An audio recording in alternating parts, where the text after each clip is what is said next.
About 2 months ago, I found myself on the comments section of YouTube, and I was commenting, unfortunately, on a video about the famous Ayn Rand, or Anne Rand, however you say it. And I posted underneath, against this woman's tirades against what is essentially the human race, that this monetary system seems to have no point and seems to actually hinder people and hinder progress. And one of the responses I got, and I didn't answer it, was, well, actually money creates an incentive to invent the new items. That's the driving force behind it.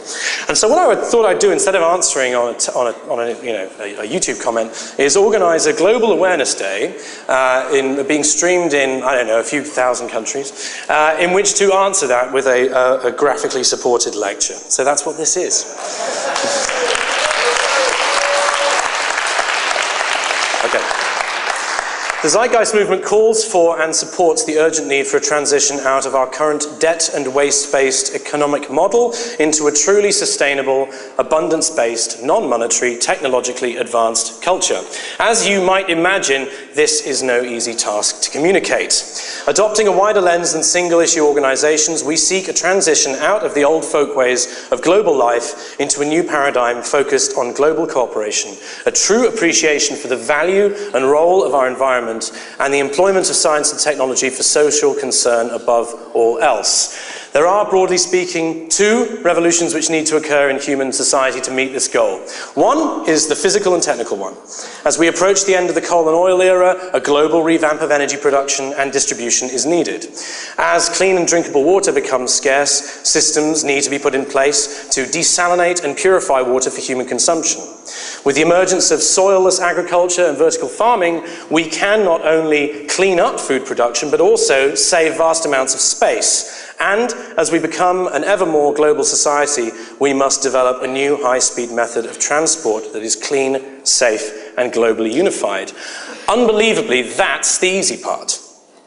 Another revolution that needs to occur involves the value system which we all share. It is the dominant cultural perspective which is shared by almost every society on Earth, despite perceived surface differences.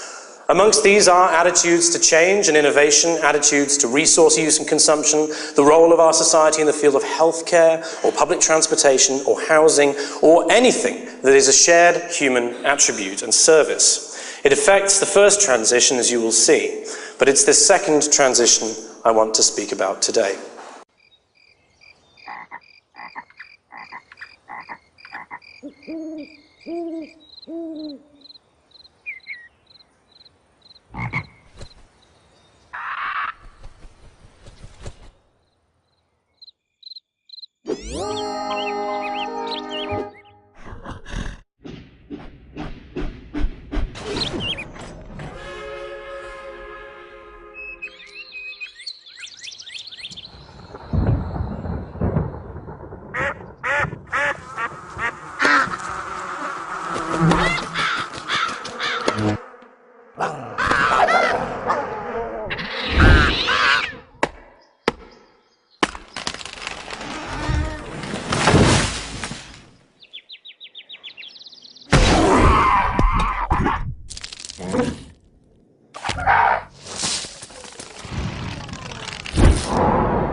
fear of the unknown.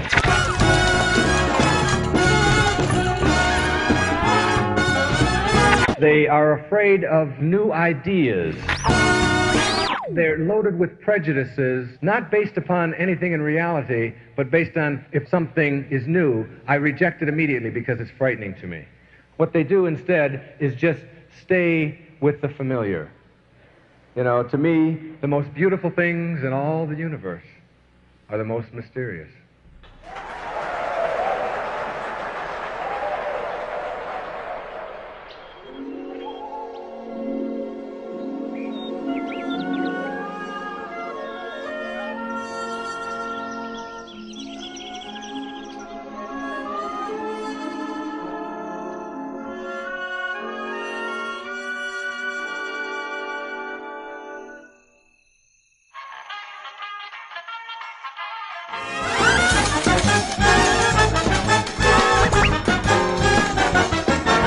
Thank you, Pixar.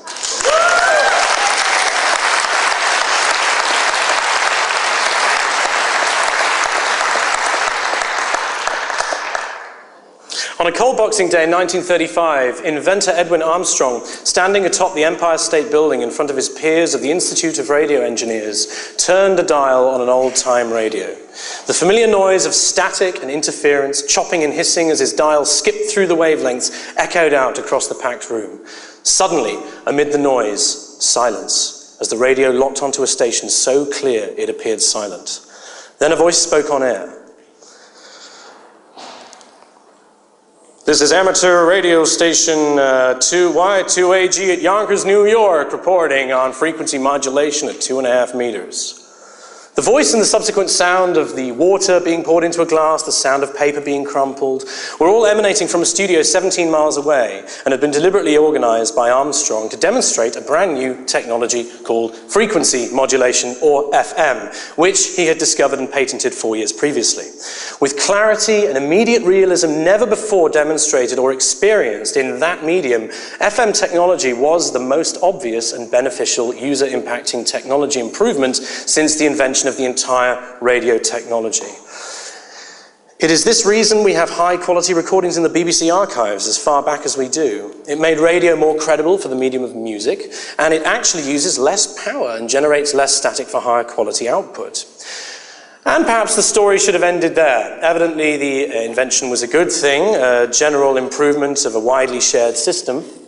However, at the time of his invention, Armstrong was working for RCA. RCA was one of only a few handfuls of companies that owned the 1,000+ radio stations already running on the AM wavelength in 1935 in the United States. David Sarnoff, RCA's president and one of Armstrong's friends, had set Armstrong about the task of creating a filter for the static that had plagued AM technology. When Armstrong's discovery was demonstrated, Sarnoff commented, "I thought Armstrong would invent some kind of filter to remove static from our AM radio. I didn't think he'd start a revolution, start up a whole damn new industry to compete with RCA." FM was a superior technology, but instead of embracing this technology, RCA's dominant profit earner was in AM, and Sarnoff saw to it that it would stay that way for as long as possible. In the words of Lawrence Lessing, Armstrong's biographer, "The forces for FM, largely engineering, could not overcome the weight of strategy devised by sales, patent and legal offices to subdue this threat to corporate position. For FM, if allowed to develop unrestrained, posed a complete reordering of radio power and the eventual overthrow of the carefully restricted AM system on which RCA had grown to power." Over the coming years, RCA embarked on an anti-FM propaganda campaign. First, RCA kept the FM technology firmly under wraps, keeping it in-house and refusing to apply it to any of its business. In 1936, RCA went a step further and hired a former head of the Federal Communications Commission, the FCC, to lobby the industry regulations into assigning FM to a spectrum that would essentially make it redundant and marginalized, despite its evident benefits to the medium of radio. Under the cloak of distraction afforded by the eruption of World War II, RCA's tactics gained traction. Soon after the war ended, the FCC announced a set of policies that would cripple any spread of FM technology. FM was deliberately assigned a marginalized spectrum. A motion was passed to ensure less electrical power was at the disposal of FM stations, making it impossible to beam long distance. which in turn forced FM stations to buy wired links from AT&T to maintain their geographical reach. Then RCA began incorporating FM technology into the emerging television market in which they had invested heavily. They declared Armstrong's patents invalid, a full 15 years after Armstrong had originally registered them. RCA reneged on any and all royalties which were due to Armstrong, crippling him financially as they had previously crippled FM's technology by technical methods. A 6-year patent lawsuit erupted with Armstrong on one side and RCA on the other. Armstrong was additionally met by lawsuits from other inventors. The legal action destroyed Armstrong financially.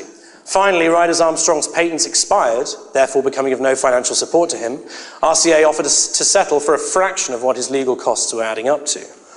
Armstrong asked his wife for money. She refused.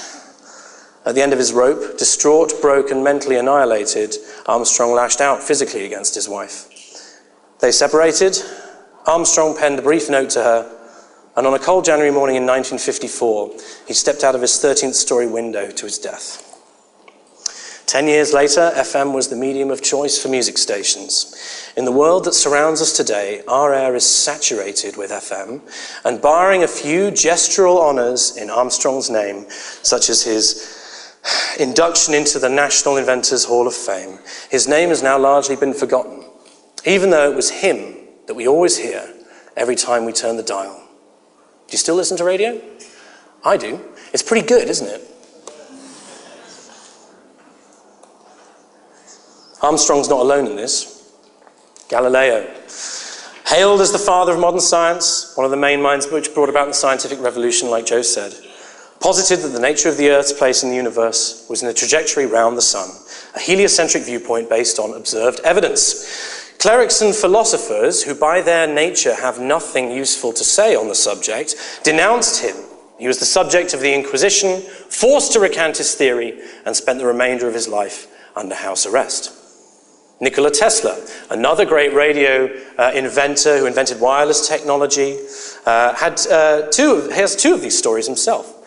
Tesla's invention of alternating current threatened Edison's empire of direct current. Edison even electrocuted an elephant with an alternating current to prove it was dangerous. She was called Topsy, and there's actually a video on the internet called Electrocuting an Elephant that Edison released, where he zaps this beast. Tesla, second story. Tesla began a project in 1901 whose ultimate goal was to test the possibility of the supply of free energy the world over by wireless technology. He decided to build the Wardenclyffe Tower in Shoreham, Long Island for this experiment. When JP Morgan learned of the project's funding, project's aim for wireless technology in abundance, to the point of being free, he asked, how can we get money from electricity which Tesla is supplying to every part of the world? The project's funding was withdrawn, the tower was torn down, and is now a historical site. Tesla died broke and alone in the New Yorker hotel. Or perhaps you're Georg Cantor, a mathematician whose development of understanding of transfinite numbers makes him one of mathematics' big names today. His concept of different types of infinity was originally regarded as so counterintuitive, even shocking, that it encountered furious resistance from the mathematical contemporaries, while some Christian figures saw Cantor's work as a challenge to God. He was described as a scientific charlatan, a renegade, and even a corrupter of youth. Yet, any mathematician today must be familiar with at least some of set theory and transfinite mathematics. Not all of them own toasters as well. A more striking example is that of Ignaz Semmelweis, a clinician in the first half of the 19th century. After observing a statistical correlation between hospital workers who had handled cadavers in the morgue and then immediately afterwards had delivered live babies and the incidence of often puerperal fever or child